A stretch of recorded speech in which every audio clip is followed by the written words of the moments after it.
Hey everybody, this is Lisa Baudouin. Welcome to Lisa's chat room. Today I'm actually making a little video about bedwetting situations with children that are old enough to be able to use the facilities. So this situation has come up a couple times, and this is actually my idea that I came up with. And the reason I'm not posting too many videos right now is because I'm waiting. I'm trying to create a business, and then I can patent my copyright and patent and trademark my ideas. I do have some things copywritten on the channel, but I can't really move forward until I can do that, because oftentimes people take my stuff and they steal it. And so that's really hard on me. Now, sometimes I use other people's ideas, or I'll use their ideas to get an even better idea. But this is actually my idea. And I just decided, you know what? I don't care if other people use it. I want to share it.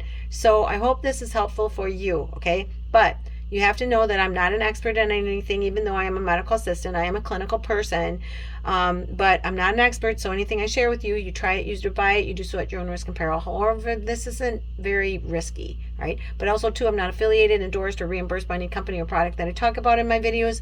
And finally, if you get something from this video, please give it a like, subscribe, share with friends and family. Drop the comment below, especially if it works for you, and let me know how it's going. All right. So, all right. What I want to talk about first is bedwetting. Why do kids wet their bed? Well, there's usually about 3 reasons. And the first reason is one, they don't feel the urge. They're too tired. They're too wiped out, so they don't feel the urge.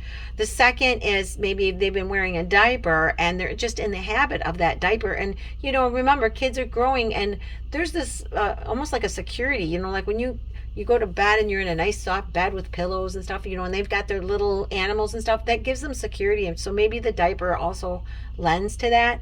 And then the final thing is there could be a physical issue. So I would suggest you get your child checked, as well as try this suggestion. And so what I've done here is I've created a spreadsheet, which you can do in MS Excel or Google Sheets, and you can even do this just using line paper. And you can even have the child do this. And I actually suggest that you do that, because you want them involved and you want you involved. You want to be collective in this process of their experience of, first of all, learning, but also to problem solving. So there's a real, some deep things going on in just this little exercise. So you could have them create a little spreadsheet here on a sheet of paper. And what they're going to do is they're going to have it where it's about 3 hours before they get up, or at least 2 hours or something like that before they get up, in hour time slots. So here, just example, 5, 6, 7, 8, 9, 10, and it goes on, 24 hours, right? Then you're going to have it go over in 2 column slots for each day of the week. One column's going to be a little bit bigger than the other column, right? And then, so what's going to happen is you go from Saturday to Friday, and then Saturday to Friday the next week. And I would do this at least a week. I would say 2 to 3 weeks, because what we're trying to do is we're trying to see patterns, and this will definitely show you a pattern. Now, children are pee at all different times, right? We all do, sort of not. We all get up in the morning, we pee the first thing in the morning, right? And then we drink something, and then we pee a little bit later. What we're trying to do is establish the frequency more than the amount, and just see if, the time between urination. So what will happen is you put this on the refrigerator, put their name on it, even have them, do it really cool, artistic, whatnot. And so say your child gets up at 6:30 a.m. and pees. Well, then they're going to come and they're going to write 6:30 a.m., 6:30 right here. And they can put a.m., but they could just put 6:30 because it's in the 6 o'clock slot. So say then it's a Saturday, and okay, they all of a sudden have to go into the bathroom and pee again at 10:57. They're going to put 10:57 here, and so on and so forth throughout the day.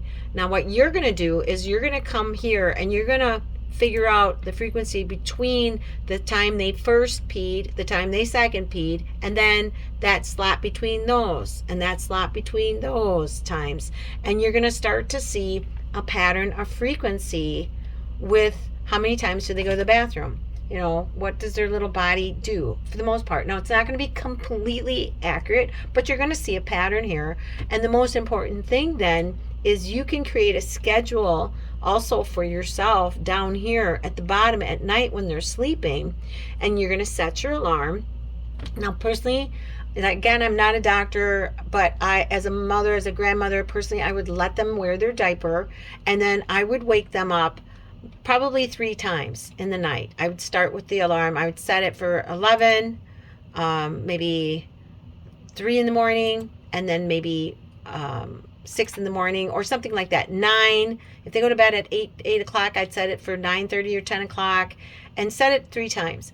And what's going to happen is you're going to get them up at 9. You say you got to set at 9. You get them up. If the diaper's not wet, well, then you know that's not when they've got more of a gap, right? And so then you're going to wake them up again. Say you wake them up at 1 and the diaper's wet. Well, then you know that they have urinated between 9 and 1 sometime. So what you're going to do is you're going to go to 10, and you're going to do the same thing. You're going to leave it 10 and 1. And you're going to kind of try to see if there's a pattern of urination at night, which more than likely there is. It might be a slight change from the weekends to the weekdays because they're going to school, they're drinking a little bit differently, and the body's absorbing and whatnot. So there might be a slight change, but this is a really great idea because I personally think, and it's mine, I sat and thought this up last night. I'm like, I think this is pretty cool. One, it involves your kids. Your kids need to understand about urination. So I would also include in this and put this in your parenting playbook and have research on the urinary system and how that's part of the digestive system too. Break those systems down into 12 bodily systems, and then put this subsystem behind the digestive system. Put bedwetting, and then have this, and make it's like an assignment, and it's for you and them to connect together. It's going to help your child feel more responsible, understand things a little bit better, and especially if they research about the urinary tract. And you're going to make it the education what your child can learn, right? If they're younger, you're going to make it more kid-like. You can find videos on it, out there. There's lots of information from well-versed doctors and experts when it comes to this stuff. So, but this I made up with this, trying to just find this pattern, but also to a schedule. So you're going to try this schedule. You're going to see if it works. Is it going to work 100% of the time? Probably not. That's the thing. I remember when my firstborn would get up at night and I was counting. And it's one of the worst things you do. Don't count how many times you get up at night, because it's just the way it is. Life with the child is not going to be consistent. It's going to change and differ. But I think with the schedule and just kind of looking at it, and also, you could take turns. So, partner 1 could get up one night, partner 2 the next. And if you're alone, yeah, that's going to be a little bit harder. But you're going to be able to do this. And then eventually, maybe even the child, if they're old enough, they could set their alarm and do it themselves. Totally, that's part of the thing when they get to that age. Or they're going to just start to get up and go by themselves. They're just going to start to get in that habit after they've gotten up time after time, after you've gotten them up time after time. So the other thing I wanted to mention is I noticed for me, for my home, I don't use sodium chloride salt, table salt. But when I go out to eat, if I eat French fries and even like soda or processed foods or things like that, there's a lot of sodium chloride in the food. And that's going to make a child or you retain water. So there could be changes in frequency. And so the one thing I'm going to suggest, and I don't usually suggest products too often, but I'm going to suggest this.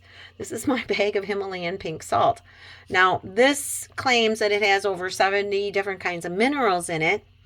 And so that equation of sodium chloride, which is, one of your electrolytes, and that's a whole, you need to study your minerals and whatnot, but it's less. And I've never retained water when I use this salt. And so I do endorse this salt. Again, you have to buy it at your own risk and peril. It is more expensive. It's organic. I think it's very clean. So it cost me a little bit more money to buy. Not sure on the back. Let's see. It's got all this information on here. So you can check it out. It's over at Walmart. I will eventually put a link in the description below. But for me, it's worth it. There's certain things I pay money for, and there's certain things I kind of try to buy at a less price. But anyways, I think this is a really great idea. Again, just think about it. You're involving your kids, and actually, I would make it fun for everybody. Have everybody do it in the family. Have all the kids do it in the family. Have you do it in the family. Just make it where urination is a normal function of us. Peeing is normal. And children need to know, I know that some kids, they're very, very shy. They don't want to go to the bathroom. They don't want to poo in front of other people. They don't want to poo at school or pee at school. And that can become part of a problem. So just making this where, it's not where you're like, talk about it constantly, but it's something that's natural that they don't feel bad about having to do, right? So hopefully this will help. Please let me know in the comments below if it does, if you have a child that has this problem. And that's it. So thanks for watching, and make sure you please stay safe and stay healthy. And I hope to see you back here again next time in Lisa's chat room. Bye.